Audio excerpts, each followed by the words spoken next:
Bonjour monsieur.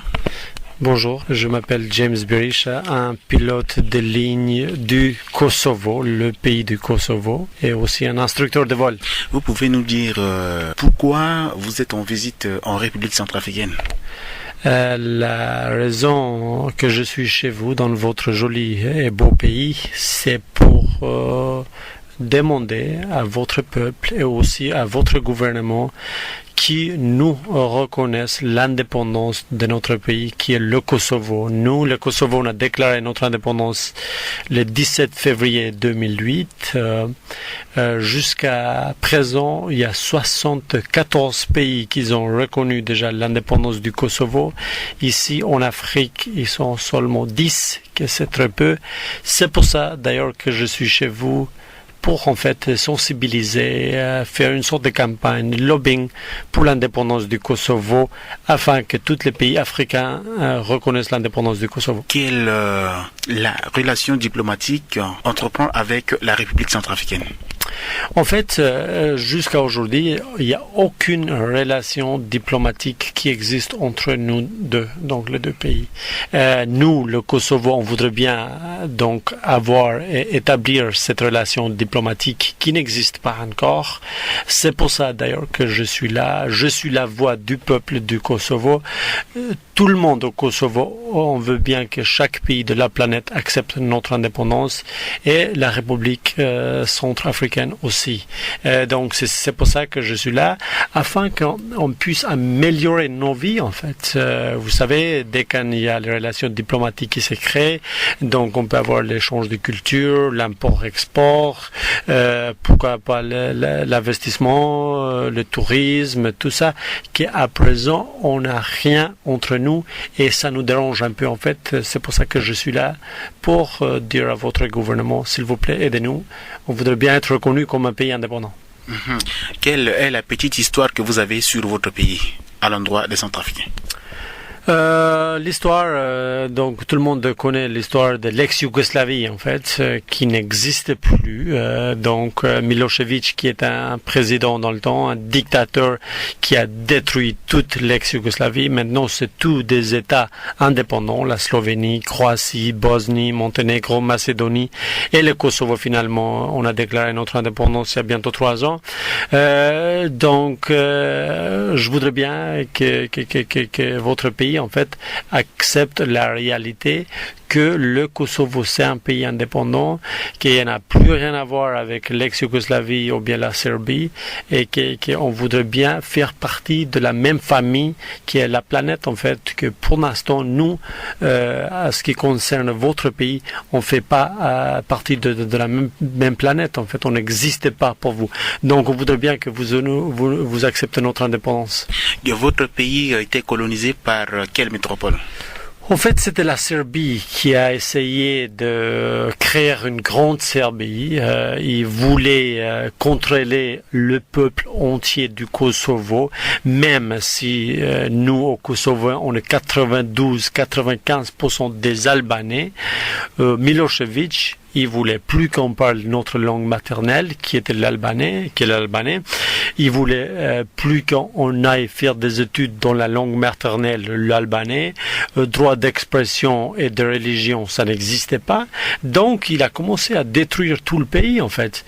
D'ailleurs, il a tué 10 000 personnes au Kosovo dans les fin des années 90, en fait, 99.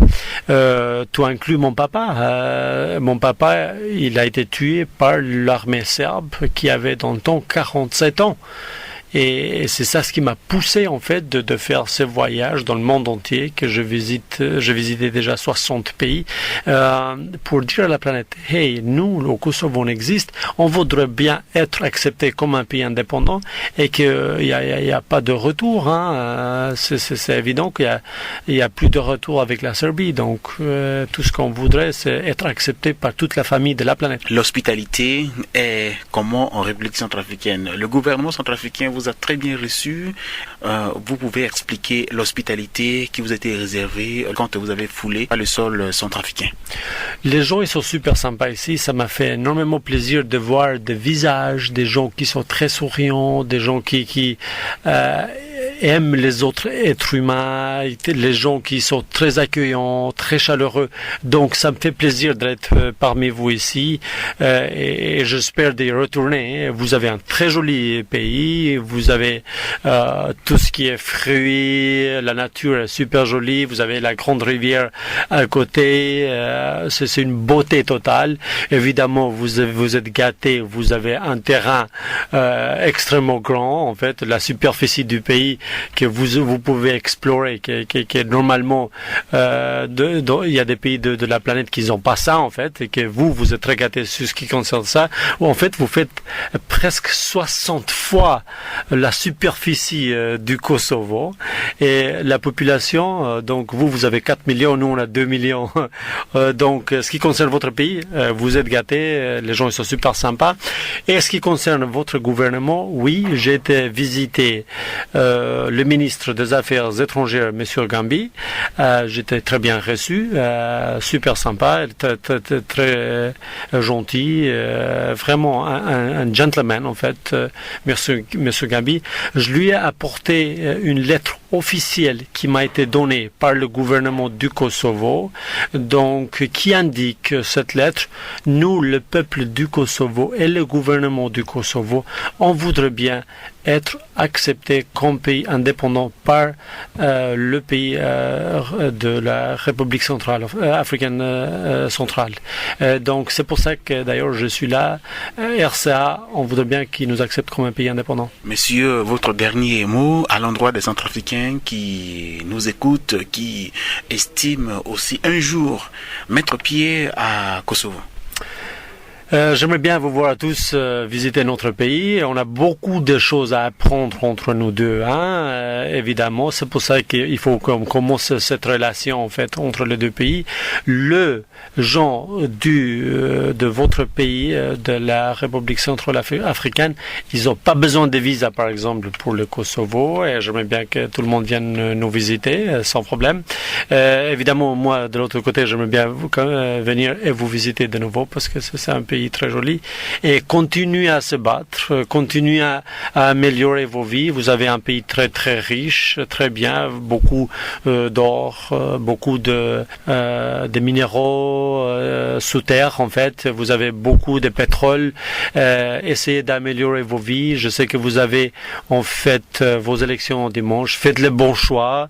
Il faut que les leaders que vous avez dans le pays s'en occupent de vous en fait, et que vous avez des vies meilleures tous les jours et que la vie du peuple s'améliore en fait chez vous.